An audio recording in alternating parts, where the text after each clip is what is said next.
Republican Perspective, shining a light on the important issues that matter in our community. Republican Perspective is presented by the Downtown Seattle Republican Club. Honor guard.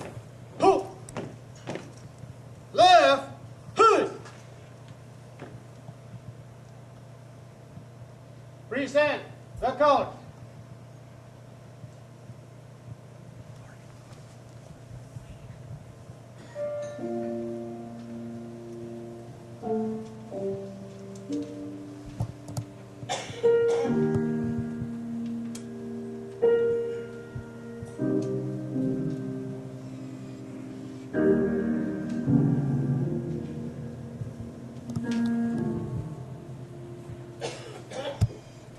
All we've been given by those who came before. The dream of a nation where freedom would endure.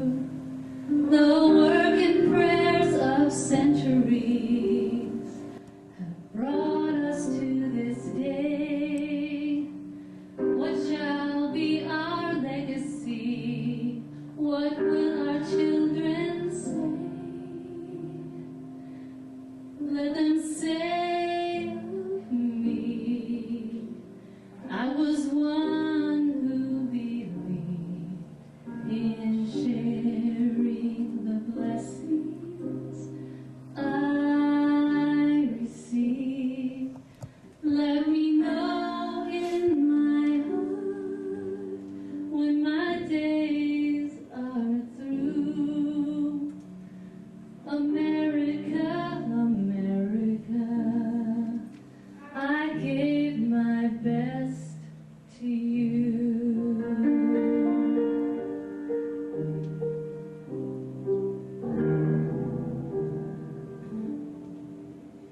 Each generation, from the plains to distant shores, with the gifts they were given, were determined to leave more.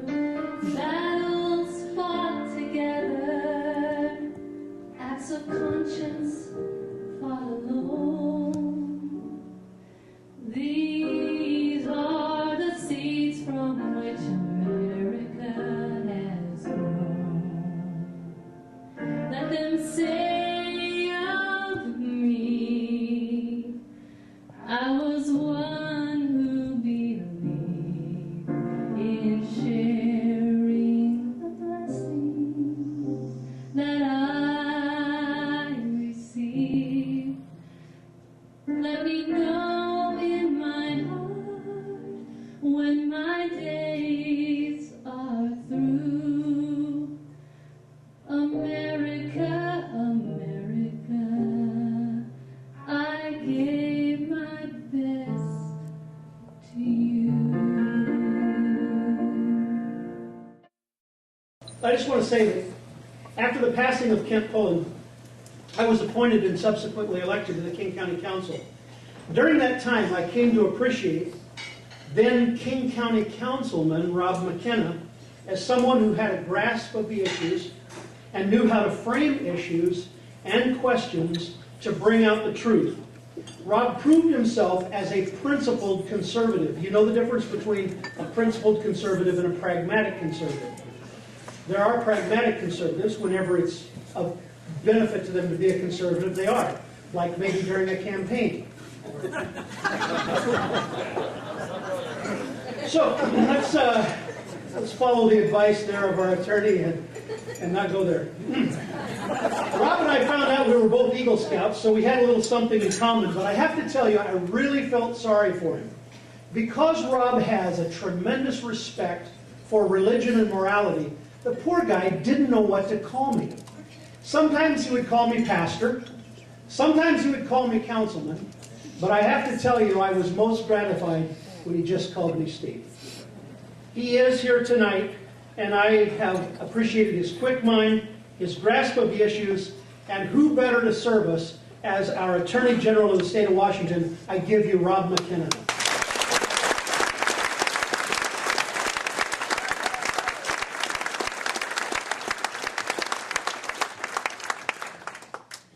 Pastor Steve.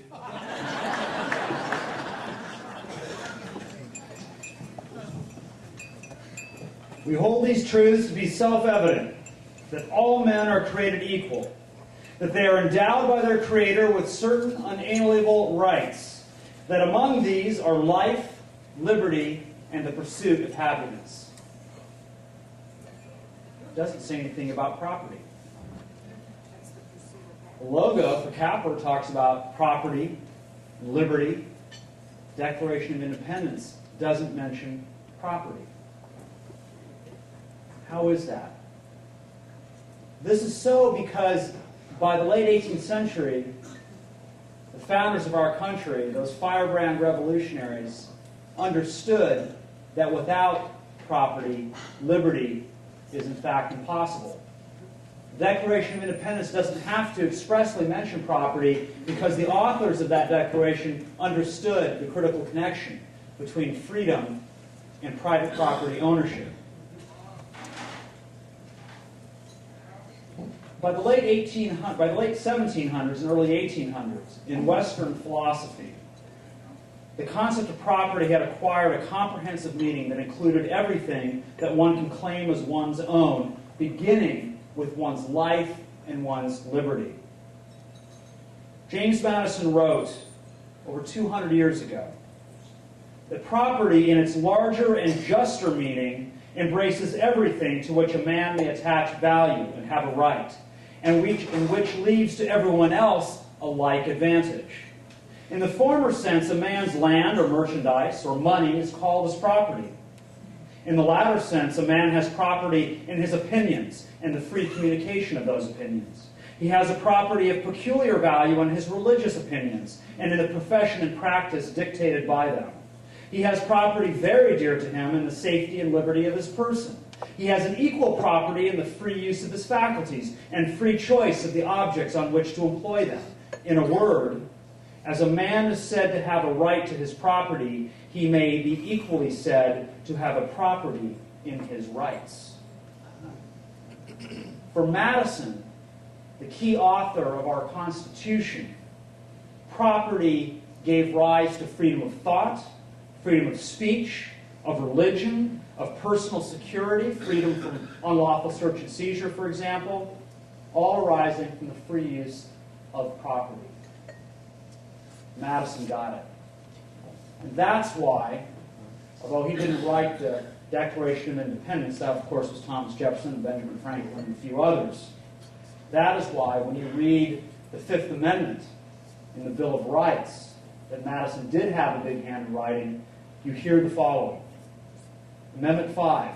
No person shall be held to answer for a capital or otherwise infamous crime, unless on a presentment or indictment of a grand jury. Nor shall any person be subject for the same offense to be twice put in jeopardy of life or limb, nor shall be compelled in any criminal case to be a witness against himself, nor be deprived of life, liberty, or property without due process of law. Nor shall private property be taken for public use without just compensation.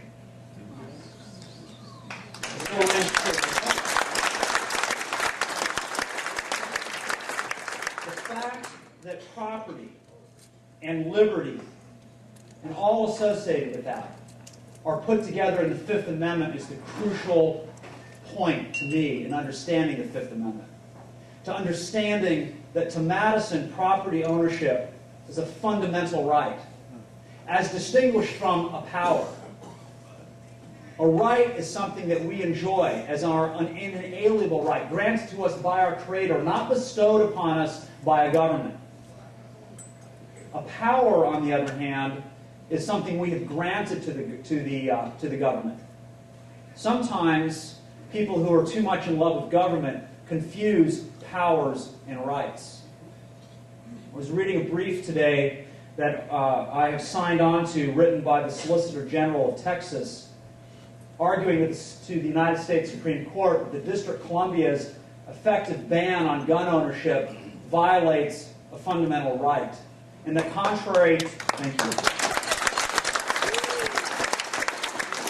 And that contrary to the argument of the District of Columbia, it is not merely a power of government they can give or take away. Similarly, property is a fundamental right. So what happened then? What happened in the U.S. Supreme Court's decision in 2005, Kelo v. City of New London? What happened in that case? Because, as you heard me quote from the Fifth Amendment, no property may be taken for public use. How is it that the City of New London, Connecticut, could decide to declare a group of individual homes to be blighted so as to take those homes, have them torn down, turned over to a private developer in order for private development to occur so that the city could then benefit from increased tax revenues? We have come, I think, a long way from what Madison and company had in mind when they wrote the Bill of Rights.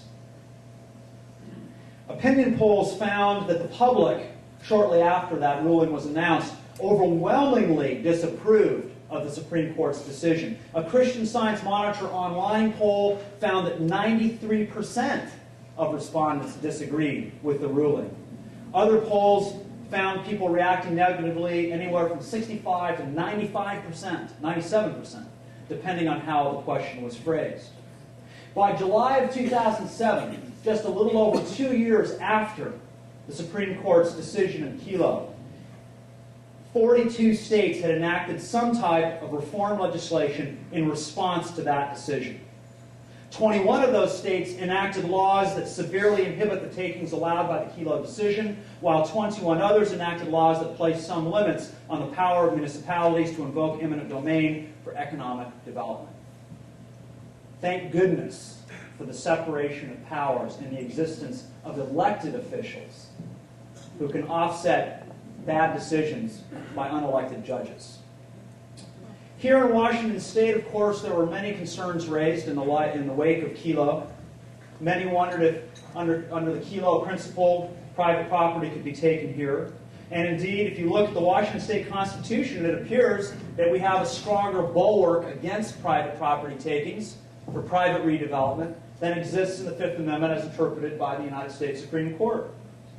Article 1, Section 16 purports to protect us from that kind of taking. And our state Supreme Court in other decisions has defined the public benefit limitation of that section of the state Constitution more narrowly than the public use definition applied by the United States Supreme Court in Kelo. However, it turns out, if you look carefully at what has happened under our state Constitution, we cannot take so much comfort. In 1963, the Washington State Supreme Court, in a 5-4 ruling, ruled that allowing a private use does not mean that the state's community renewal or urban renewal law is unconstitutional under Article 1, Section 16, even though under that law, entire areas can be declared to be blighted. Not just individual properties, but entire areas, just as happened in the city of New London, where the court agreed that the homes at issue were not blighted or were not in otherwise poor condition. We also have other examples that should give us pause, other examples of concerns of the way that government has acted towards private property. Take, for example, the case of the Miller family in Pierce County. It seems that one bright day in downtown Seattle, the Sound Transit Board had a meeting. And they voted at that meeting to condemn the Millers' property. They didn't notify the Millers they were going to hold that meeting. And at that meeting, take the decision to condemn the Millers' property. And the Millers objected to not being notified. And they took their case all the way up to the state Supreme Court. And the state Supreme Court of Washington State ruled that it was perfectly adequate that the Sound Transit Board had posted a notice of their meeting, including the agenda item affecting the Millers' property, on their website. Now, I don't know about all of you, but Marilyn and I are pretty busy raising the kids, and we don't have a lot of time to sit down and look at all the websites of all the government agencies that have power to take our property just to see if this week they might be voting to condemn it. 2007 legislative session, I asked for a bill to be introduced to overturn the state Supreme Court's decision in Miller. It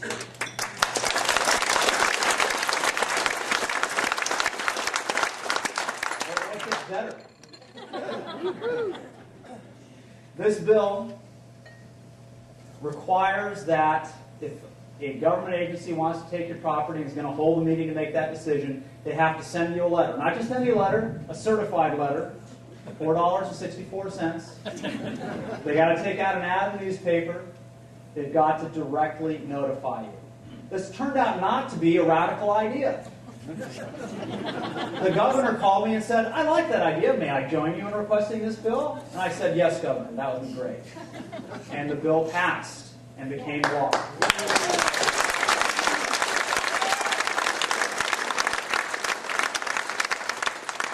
But we were just getting warmed up. It was an appetizer. It was a good start. There's a lot more to do. As was mentioned on the tape, and after we got that bill passed, I formed an eminent domain task force. Mr. Hammond's been to some of the meetings.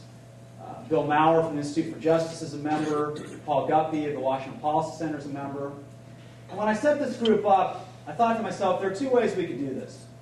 I could get all the people there who I agree with. We could all sit around and tell each other how much we agree with each other, and then not get a bill passed. Or we could put together a diverse group of property owners, property rights advocates, and people who are not commonly associated with property rights advocacy. So we put together a bipartisan group. And I want to tell you that partisanship doesn't automatically denote which way someone's going to come down on this.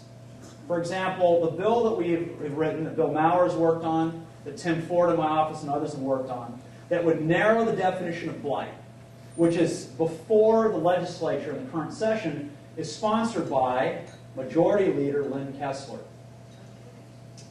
She's from a little bit more conservative part of the state than Senator Adam Klein, who's on my committee, comes from Seattle. So they don't see eye to eye on this. I just want to tell you, property ownership, property rights, shouldn't be a partisan issue. It is a constitutional issue. And people of all political parties are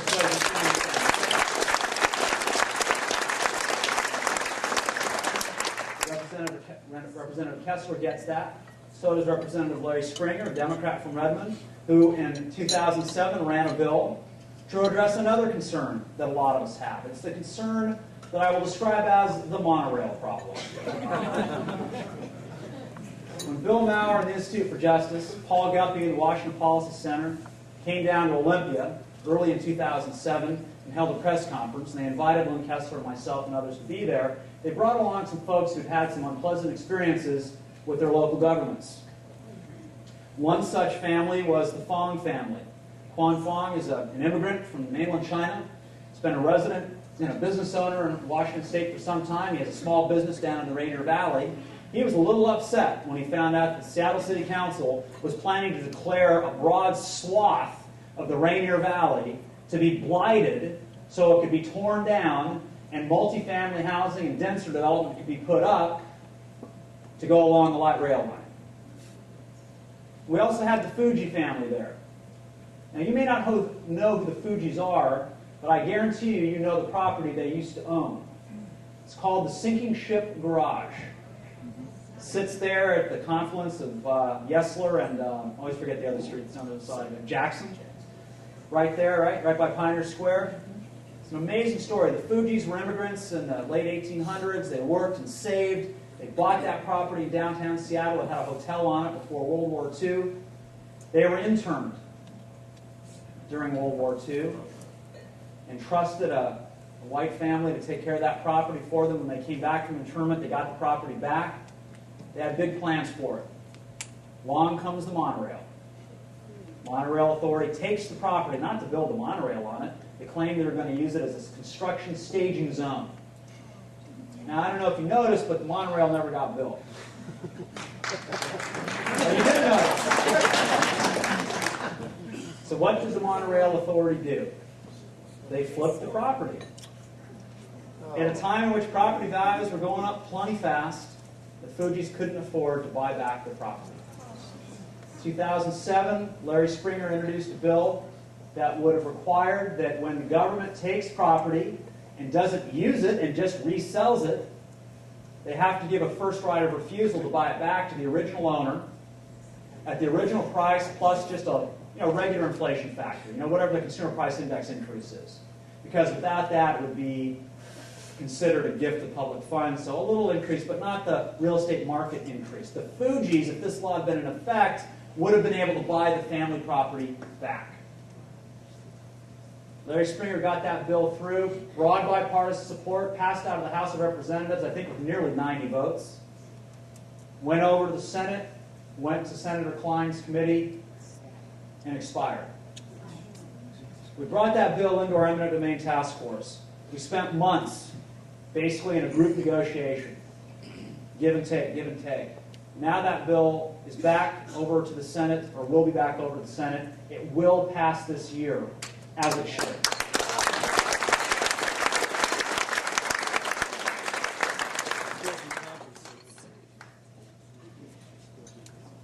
One other thing that we've been able to do. Mr. McFarland's here, I believe. There he is. Man, you clean up good. You never dress that well at the King County Courthouse. Nor should you, by the way. You look great. The case was mentioned, McFarland v. Thousand Friends of Washington, the challenge to the Ron Sims critical areas ordinances, the attempt to subject them to a public vote. And as was pointed out, Thousand Friends sued to block that referendum from occurring after you all went out and collected all the signatures. And I asked the state Supreme Court to take that case directly from the King County Superior Court to expedite it. We wrote a friend of the court brief arguing they should take the case and arguing that they should overturn their own precedent from the early 1990s in which they held, in a decision which I continue to believe was wrong, that ordinances adopted under the State Growth Management Act are not subject to popular referendum. Regardless of whether they thought that was correct when the Growth Management Act was new, I cannot believe that the people should not be able to subject these laws to popular referendum when what we're talking about is updates to laws. Because if the people reject them, the law will still be on the book that was there before. Exactly. It is time for the people of this state to have a final say in the laws that govern the use of their property.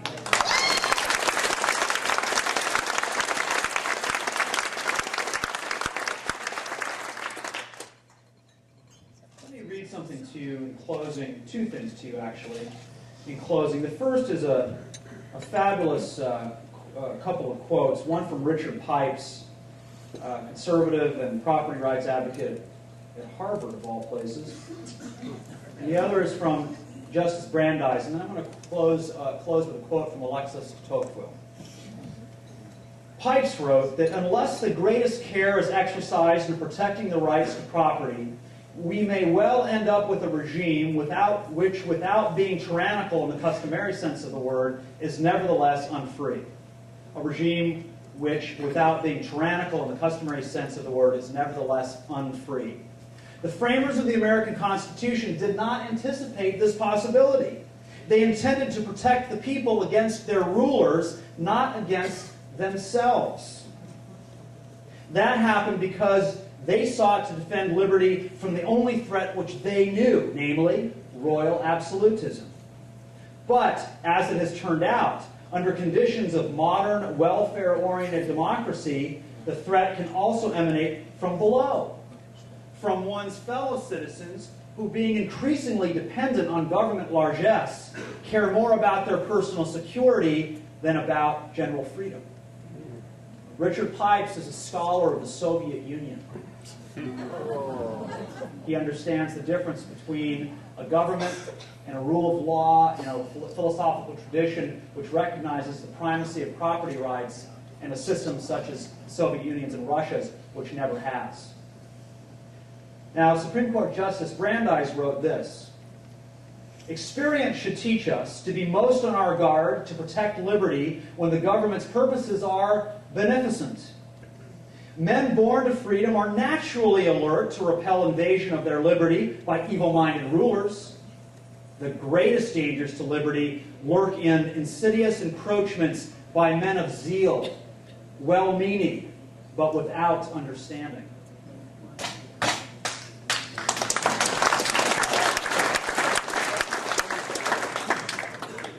The trouble is, as Pipe says, that because schools fail to teach history, especially legal and constitutional history, the vast majority of Americans today have no idea to what they owe their liberty and prosperity, namely a long, successful struggle for rights, of which the right to property is the most fundamental. They are therefore unaware what debilitating effect the restrictions on property rights will, over the long run, have on their lives. Here's what de Tocqueville said.